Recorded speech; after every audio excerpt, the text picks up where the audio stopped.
Hello, everybody, and welcome to another episode of Right Here, Right Now, live Buffalo Football Talk, presented by Forefathers Organics. I'm your host, Alex Brasky, alongside my co-host, Ajay Cybulski, here for the Batavia Daily and Livingston County News. Each week, we'll discuss Buffalo's favorite football team, along with all the comings and goings from Orchard Park, thanks to our friends at Forefathers Organics in Dansville. Unlock the power of nature with Forefathers Organics, your premium CBD store. We offer the highest quality CBD and hemp products to liberate your mind, body, and soul, helping you live happy and free. Our mission is driven by excellence and transparency, using cutting-edge scientific methods to combat stress and target issues at their source. From potent ingestible CBD to soothing topicals, all our products are USDA certified organic. Discover all natural wellness from farm to table. Visit forefathersorganics.com for more information. All right, AJ, a beautiful Friday. You're getting set to go out and broadcast some high school football, our final game on the Batavia Daily News Sports Network before sectionals next week. So if anyone's listening, be sure to tune in for that. Check out our Facebook or YouTube channel for a link later on this evening. But before you head out, AJ, we're here to discuss Buffalo Bills, Seattle Seahawks, Week 8 matchup here, non-conference matchup. Two divisional leaders, two semi-quality teams. I would say the Bills much at a higher level than the Seahawks, and I guess that's where we'll start today's conversation. Reno coming in hot to begin today's episode. One of the questions we asked in the title, how will the Bills do without Terrell Bernard? Something to that effect.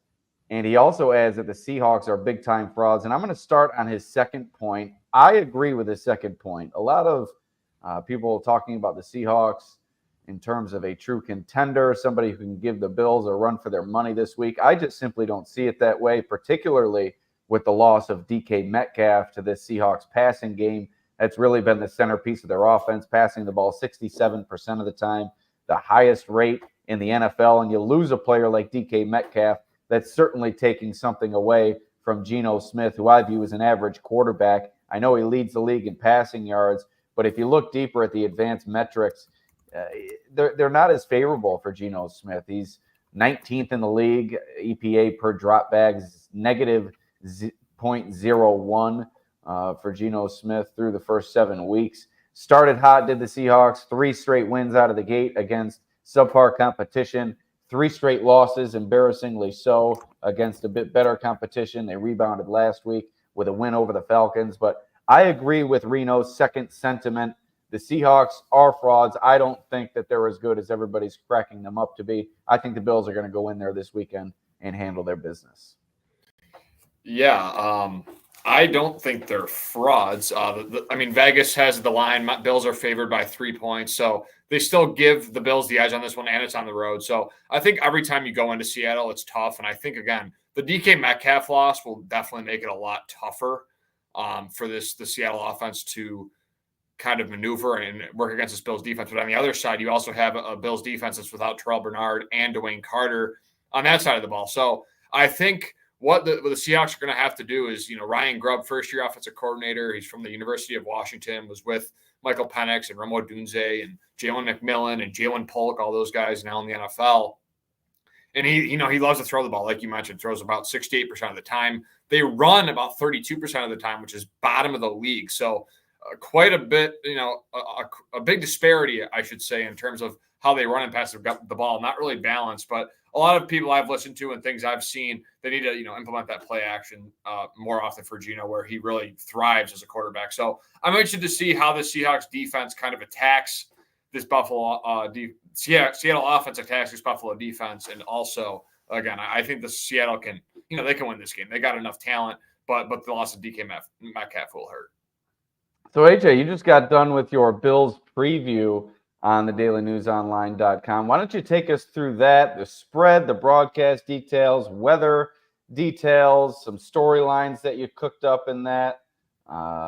Like I said, just posted to the dailynewsonline.com, available in our newspaper on Saturday morning. Why don't we dive in? Yeah, so I started with as I lose my tab here. So yeah, Bills 5-2, Seattle 4-3, like you mentioned, 3 straight wins for Seattle to begin the year, then 3 straight losses. But I mean, a 34-14 victory over Atlanta last week. That's quite impressive, I should say. I think Atlanta's played quite well this year. They've been a little bit inconsistent, but overall, I think Atlanta's been one of the better teams in the NFC. I wouldn't say they're a Super Bowl contender, but they're definitely up there with, in that probably second or third tier NFC team. So they do, they did pick up a nice win last week. Again, second game for Amari Cooper in a Bills uniform, 4 catches, 66 yards, 1 touchdown last week. Keon Coleman coming off a 125-yard performance. And then obviously Kenneth Walker and Zach Charbonnet, the rushing attack, will be an elite 1-2 punch for that Seattle backfield. And they haven't run the ball that well, which will get to my storylines here. Obviously, the first thing, Leslie Frazier, Terrell Dodson going up against their former team. So Leslie Frazier was another reunion. It seems like every week there's a reunion. Yep. Defensive play caller. He was the Bills' defensive play caller from 2017 to 2019, and then was also the assistant head coach and defensive coordinator from 2020 to 2022. Many Bills fans obviously blame Frazier for the infamous divisional round playoff game, also known as the 13-second game. But so after that, he coached one more season and stepped away after the 2022-2023 season, but now returns as Seattle's assistant head coach under first-year head coach Mike McDonald. So some opportunity for Frazier to beat his former team, and along with Terrell Dodson, a 2019 undrafted free agent who made his first appearance during the 2020 season and really played well last year with ample opportunity with the Bills, finished with 74 total tackles and 2.5 sacks. And this year, he's already out to a great start for 55 total tackles and 2 sacks. So obviously Dodson will get a huge opportunity to slow down a really good Bills offense. Second storyline, winning the line of scrimmage. Last week against the Falcons, Walker probably had one of his best games overall, 14 carries for 69 yards and 1 touchdown. Seahawks average only 94.7 yards rushing per game, which ranks 27th in the NFL. So that's quite, not what you'd think with a backfield of Charbonnet and Walker, but however, at the same sense, they have a 33.48 rush percentage. So they're not running the ball that frequently. That's dead last in the NFL. So I think they should try to test that Bills defense early, running the ball up the middle without Dwayne Carter, not Oliver, who's really struggled so far against the run, and a defense that is without Terrell Bernard. And then offensively for the Bills, on the flip side, I think the Bills should look to attack with their 3-headed monster per se, with James Cook, Ty Johnson, and Ray Davis. All 3 ball carriers scored a touchdown last week, and the Seahawks are allowing 146.1 rushing yards per game, which ranks 27th in the NFL. Bijan finished with 100 yards last week and a touchdown. So I think early on, Joe Brady should test Seattle in the run game and make them stop it. And then last but not least, Josh Allen's first trip to Seattle. So this is his first time in Seattle, which, marks pretty, a cool thing, I think, for many players when they get to travel to new places. He played most recently against the Seahawks during the 2020 regular season, completing 31 of 38 passes for 415 yards, 3 touchdowns while adding a rushing touchdown. Seattle comes into this game allowing 197.7 passing yards per game, which is 13th in the NFL. So we'll see if Allen can get the team over the hump and really attack. I think a really good Seattle defense that's led by obviously a defensive-minded head coach that I think is really solid.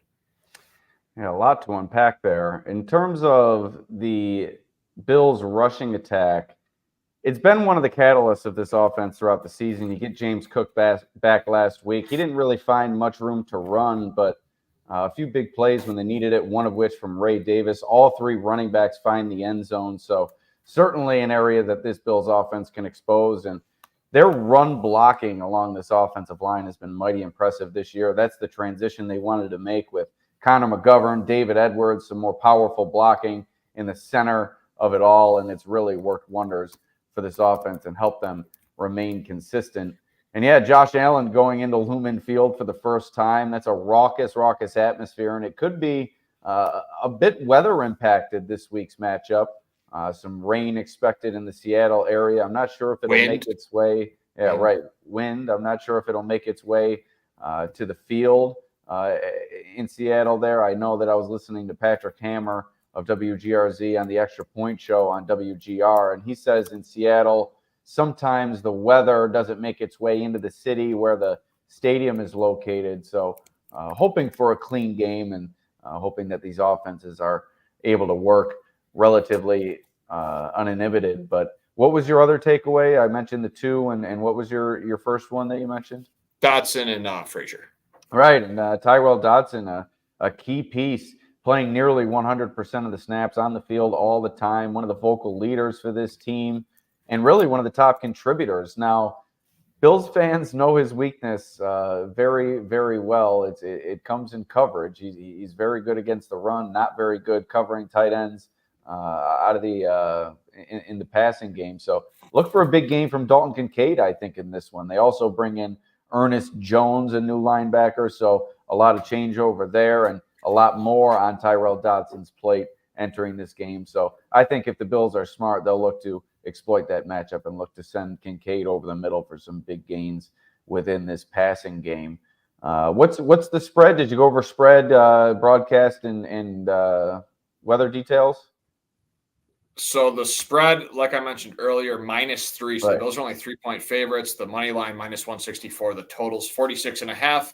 Game day weather, like you already mentioned, it's going to be around 55 degrees, 13 to 15 miles per hour, sustained winds with gusts as high as 23 and with a 100% chance of precipitation.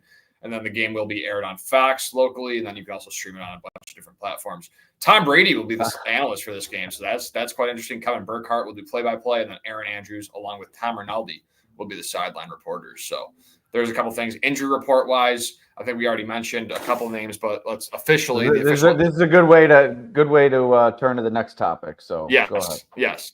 So the official injury report for both teams here: the Bills linebacker Terrell Bernard, ankle pectoral; defensive tackle Dwayne Carter, wrist; and wide receiver Curtis Samuel, pectoral, are all ruled out for Sunday's game against Seattle. And then running back Darrington Evans, hamstring, is doubtful. He's also on the IR. Carter was placed on injured reserve on Friday, so meaning he will miss at least 4 games. So again, a big loss for the middle of the defense. And if you listen to yesterday's pod, Alex discusses the defensive tackle, the interior being a prominent point of attack for Brandon Beane in terms of adding a trade target. So be sure to tune into that. And now that really becomes more relevant with the loss of Carter for 4 weeks.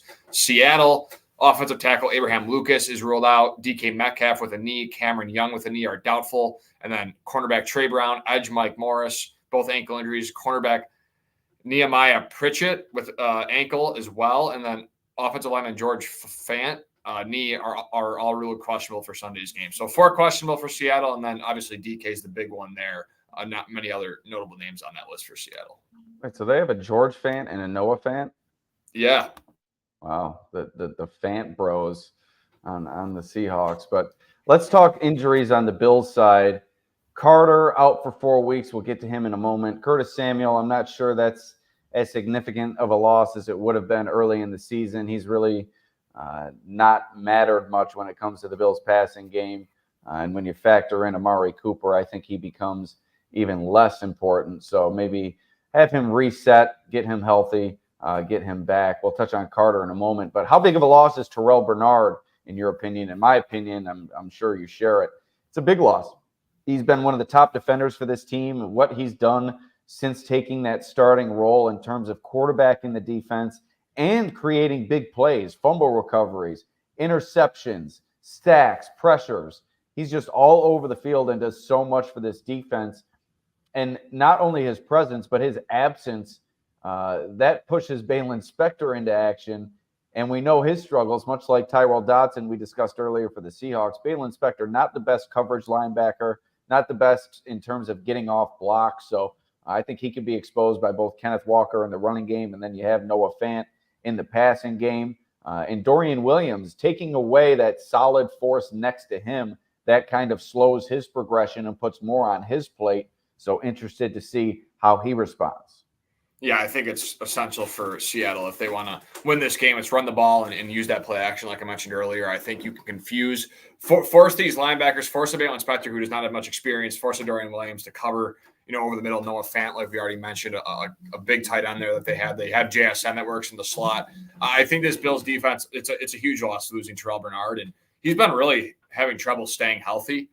This year especially. He got hurt late last year as well, but it's been quite an issue for Bernard so far. Just nicks and bruises, nothing major yet, thankfully for the Bills, but he's still, missing games here and there. And again, it's forcing Bale Inspector, who they've drafted a couple years ago, to really thrust into action here. And so I'm looking forward to seeing Bale Inspector out there. But again, I think the Seattle offense, if they want to take advantage of what this Bills defense lacks, it's attack with the run game and force these linebackers to cover, because like you mentioned, Bale Inspector struggles, and Dorian Williams, although he's been great against the run, a very high PFF grade, I can't remember it, but a very high one of the best against the run and against like blitzing the quarterback. His pass coverage grade is not that great. So I think that's where you attack. You attack the middle of the field. The corners for, they've been kind of staples in that defense, right? Benford and Douglas. So I think you got to attack that middle of the field and force Buffalo to, try and figure it out that way.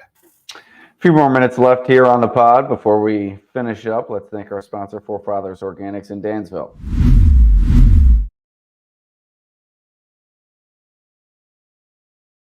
At Forefathers Organics, their mission is to liberate, educate, and innovate with the highest quality CBD and hemp-derived products for your mind, body, and soul, so you can live happy and free. Visit them at 87 Franklin Street in Dansville, online at forefathersorganics.com, or call them at 585-335-2223 to learn more about the products they offer.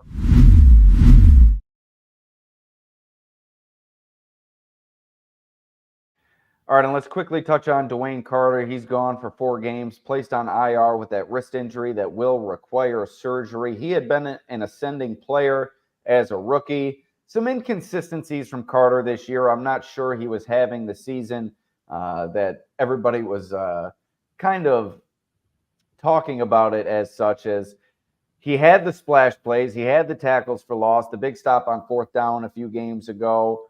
In the backfield, some penetration, but I think overall left a little bit to be desired in terms of play-to-play consistency. So maybe this step back for Carter might work wonders for him. We saw Josh Allen early in his career, albeit a different position. He was forced out due to injury, took a step back, and came back, in my opinion, much better for it. So we'll see what the deal is with Carter in terms of if he just is out for those 4 weeks, and if he is able to return, or 4 games, and he is able to return in week 13, or if it is a more extensive injury. It was certainly an interesting circumstance. He practiced twice this week in limited fashion, and then Sean McDermott came out on Friday saying that he's out for the game, requires surgery, later placed on IR. So obviously sustained that injury during the game this past Sunday, tested it in practice, realized that he couldn't go in terms of pain tolerance, I would imagine, and had to go under that procedure. Yeah, I think, Dwayne Carter, I think, is clearly the 3rd best defensive tackle on this team, like far and away. If you compare to Austin Johnson, what he's done this year, I thought he struggled a lot of the time. I think he's just been he's had trouble, Austin Johnson, moving those interior offensive linemen and getting that push. And also he's known as a run defender, but he hasn't really done much in terms of the run game as well. So there's that question. And also you have Zion Logue, who you just added a few weeks back. So I think it is a loss. But I agree. I think there's been times inconsistencies. It's a rookie. He's made his plays, and I've been impressed with Dwayne Carter. I thought he's really come along well, and I thought he's progressed. But overall, I think it's just the lack of players behind it. And when you talk about 3rd and 4th defensive tackles, it's tough to get quality players at that spot. But at the same time, he's clearly been he slotted in when Oliver was hurt and played well, I thought, against Houston. So there's some things that are still have to be desired, like you mentioned, with Dwayne Carter in terms of his overall consistency as a player. But it's clear that he's a 3rd best player, or 3rd best defensive tackle on this team behind Daquan Jones and Ed Oliver, and really help them, at that rotational spot throughout the first 7 weeks. So I think it's a loss, and he's been a key piece for this defensive line so far. I think you might see Eli Anku pulled up to the 53-man roster, given a chance with Carter out. But I want to see more of those Dewan Smoot, Greg Rousseau, AJ Epinesa looks, with maybe Ed Oliver, Daquan Jones mixing in as the other defensive tackle. With this Seahawks offensive line, there's so much opportunity to put pressure on Geno Smith. He's been sacked a boatload of times this season, sacked 7 times against the New York Giants. So I think if you put those 3 rushers on the field, and Smoot can stop the run as well, Greg Rousseau, a great run defender as well. So I'm not sure you're losing much there. Dwayne Carter, certainly not a stout run defender. So I'd like to see Smoot, Rousseau and Epinesa on the field this week with Carter out due to that injury. And John Robert, a quick prediction time for Rasul Douglas to grab an interception. Interestingly enough, it's one of my predictions in my 5 takes on the Daily News online.com, available now. I think I might have had to trim it for the newspaper, but I'll make sure I get it back on there for the online version. But let's go through my 5 takes quickly before we get on out of here. We went through AJ's preview already. One of my takes is you got to put pressure on Geno. I just discussed the Seahawks offensive line and their tendency to allow opposing pass rushers to down their quarterback 7 times against the Giants, a bunch of times before that. They've gotten things together a bit the past 2 weeks, only 1 sack in each of the past 2 weeks, but it's been a struggle for the Seattle offensive line this season. And on the other side of the coin, you got to protect Josh Allen. Seattle is 8th in the league with 20 sacks on the season. Derek Hall has been a stalwart for them, 5 sacks on the year. They have a number of other capable pass rushers. I didn't get a great look at their injury report. Leonard Williams, is he out, AJ? Leonard Williams is playing. Okay, he's another one who can get after the quarterback. So this is a talented Seahawks front. I'm not sold on their defense as a whole, but they are talented up front, and the Bills' offensive line likely to be tested this week. Yeah, I think Charles Cross on that left side he's been okay, but he's really struggling. I listened to the Locked On Bills crossover pod today, and the Seahawks representative on the podcast was talking about Connor Williams and how he's kind of ascending after tearing his ACL in December of last year. So he should give some stuff up front. Laken Tomlinson, another like journeyman guy. So there's definitely some opportunity for this Bills offense or defensive line to create some havoc on Geno Smith. Anthony Bradford, the right guard. A lot of Seahawks fans clamoring for Christian Haynes, the rookie out of Connecticut. So there's a lot of pieces on this offensive line that there's some holes there. And I'm interested to see how this Bills defensive line attacks it. And like you mentioned, this Seahawks defensive line, Jaron Reed, Derek Hall, Deion Dawkins was asked about both those players yesterday because they kind of mix them around a lot. They didn't really stick them to one side. They're constantly switching from the right to left side and trying to confusing defenses. Mike McDonald does a great job of, causing, again, havoc. I'm using the same word, but he really does a good job of mixing up, his defense and really trying to confuse those quarterbacks in the pocket. They haven't done a great job of it so far, but last week against Atlanta in the fourth quarter alone, they forced 3 turnovers, which is exactly how that Mike McDonald defense wants to, kind of facilitate and work.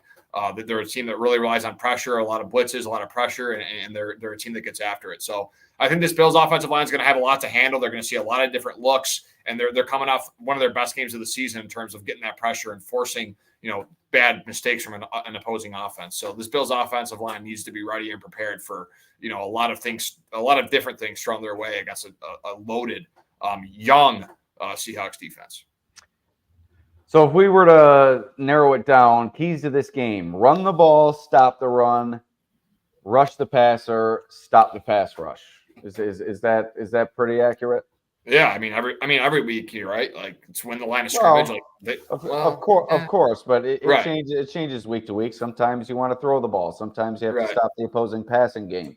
This week, I think it's run the ball, stop the run, and then on the other side, stop the pass rush and heat up the pass rush. Yeah, and you mentioned like that Giants game, right, where they got 7 sacks on Geno. Like the Giants have not played well this year, but they're Thibodeau. I don't know if he was healthy at that time, but they have Brian Burns, another name for the Giants. They probably force a lot of pressure, and you get 7 sacks on a quarterback that can flip a game. So the Bills' offensive line is going to need to protect Allen because if you allow 7 sacks, that's not obviously not a good thing, and you're probably going to struggle to win. So the Giants aren't a good ball club, but they still managed to pressure Geno, make him uncomfortable, and came away with a win. So anything's really possible, and I think this Bills both lines are going to have to really play stellar to secure this win.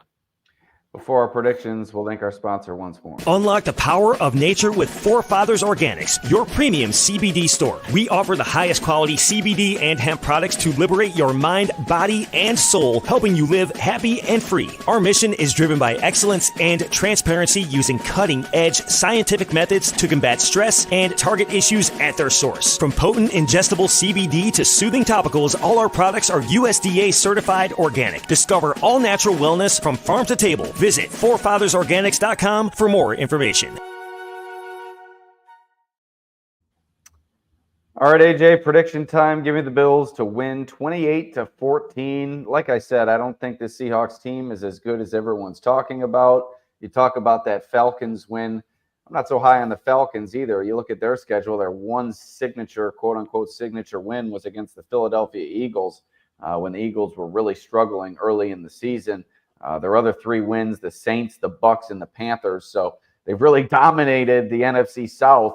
But outside of that, I'm not so sure the Falcons are a good measuring stick for any team. So give me the Bills to win by 14, cruise to another victory heading into that big matchup against the now Tua-led Miami Dolphins. That is, if he is able to get through this week. Yeah, I got the Bills winning this one as well. Closer score. I got 24-21. The Bills take home a nice road victory, a quality road victory against an above 500 team, a leader in the division right now. And again, I think they'll be tested. I think Mike McDonald's going to throw a lot of different looks at this Bills offense. I think the Bills defense, they're without their best, their captain, their play caller, defensive play caller. So I think it's going to be a fight and it's going to be a close game. A lot of these games, especially on the road, you travel out to the West Coast, you see a lot of these one-score games, and I think that's going to be the case here. But again, I think the Bills handle business, do it maybe a different fashion than you believe, but at the end of the day, a win's a win, and I think they move to 6-2. All right, that's going to do it for us. AJ, get on out of here. I know it's going to be a rush for you to get to Oakfield, Alabama. We will see everybody next time. Peace out.